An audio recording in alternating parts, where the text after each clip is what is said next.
Assalamualaikum warahmatullahi wabarakatuh. Hai teman-teman, bagaimana kabar kalian hari ini? Semoga kita senantiasa diberikan kesehatan oleh Tuhan Yang Maha Esa. Video kali ini kita akan belajar tentang keberagaman masyarakat Indonesia dalam bingkai Bhinneka Tunggal Ika.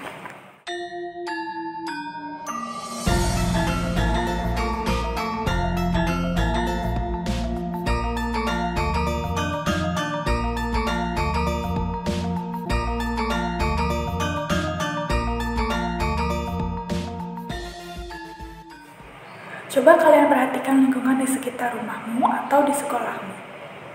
Apakah lingkungan sekitar kalian memiliki latar belakang yang berbeda? Jawabannya pasti iya. Sudah sepatutnya kita bersyukur pada Tuhan atas limpahan rahmat-Nya bagi kehidupan sebagai bangsa Indonesia. Kalian tahu, Indonesia merupakan negara kepulauan terbesar di dunia yang membentang dari Sabang sampai Merauke. Letak geografis ini menciptakan keberagaman yang melimpah, mulai dari suku, ras, agama, dan budaya. Keberagaman Indonesia mengisyaratkan adanya persatuan dari perbedaan. Persatuan ini penting bagi bangsa Indonesia. Mengapa demikian? Apa persatuan itu? Apa kesatuan itu? Lalu, apa hubungan dengan Bhinneka Tunggal Ika? Persatuan berarti perkumpulan dari berbagai komponen yang membentuk menjadi satu. Sedangkan kesatuan merupakan perkumpulan dari persatuan itu.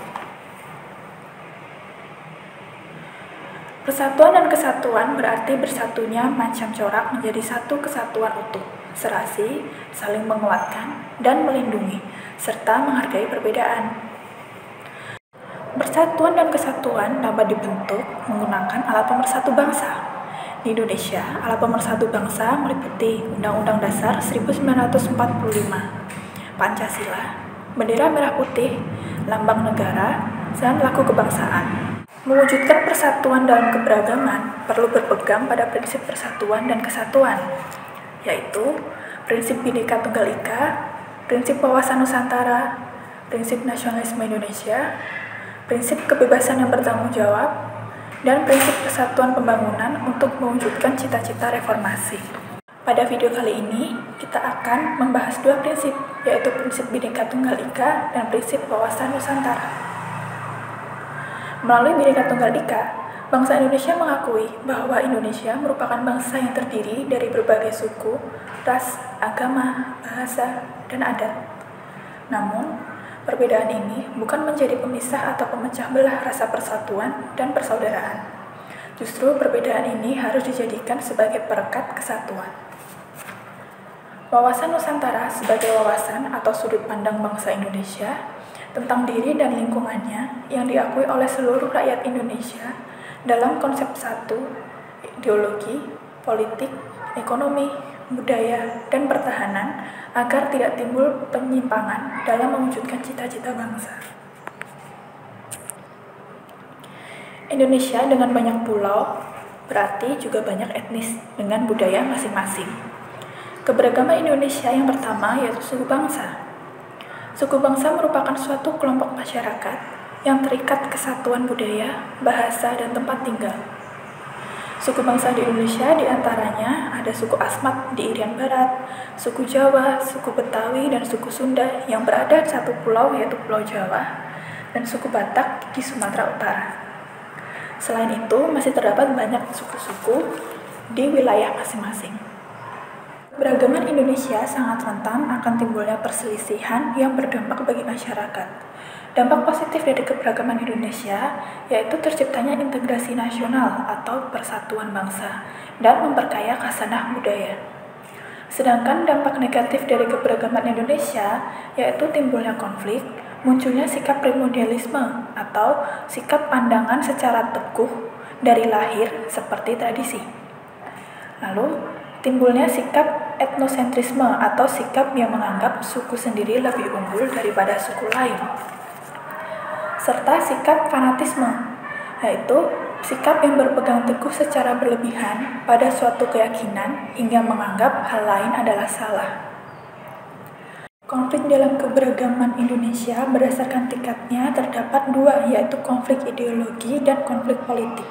Konflik ideologi contohnya seperti peristiwa G30 SPKI, di mana bangsa Indonesia menentang ideologi komunis. Untuk konflik politik, contohnya seperti bentrokan karena pemilihan umum dan aksi penolakan kebijakan pemerintah.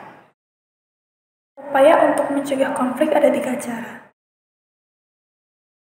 Yang pertama yaitu preventif, di mana upaya ini dilakukan sebelum masalah terjadi, dengan menerapkan sikap toleransi, seperti menerima dan menghargai budaya lain, dengan mengikuti parade budaya, menyesuaikan diri dengan budaya daerah jika kita merupakan warga pendatang. Lalu menanamkan sikap kerjasama dan gotong royong. Selain itu, kita juga tidak boleh menonjolkan suku sendiri, tidak menjelek-jelekan suku lain. Dan pemerintah dapat memberikan jaminan hak perlindungan bagi masyarakat dalam undang-undang. Di Indonesia, undang-undang yang mengatur jaminan tentang hak perlindungan bagi masyarakat terdapat pada Undang-Undang Pasal 35, 36, 36A, dan 36B. Cara yang kedua yaitu secara represif, di mana upaya ini dilakukan saat atau setelah masalah terjadi, seperti dilakukannya penangkapan dan pembubaran paksa. Yang ketiga yaitu secara kuratif, upaya tindak lanjut yang dilakukan dengan tujuan untuk mengatasi dampak dari masalah, seperti pendampingan korban karena trauma, lalu melakukan perdamaian dan kerjasama.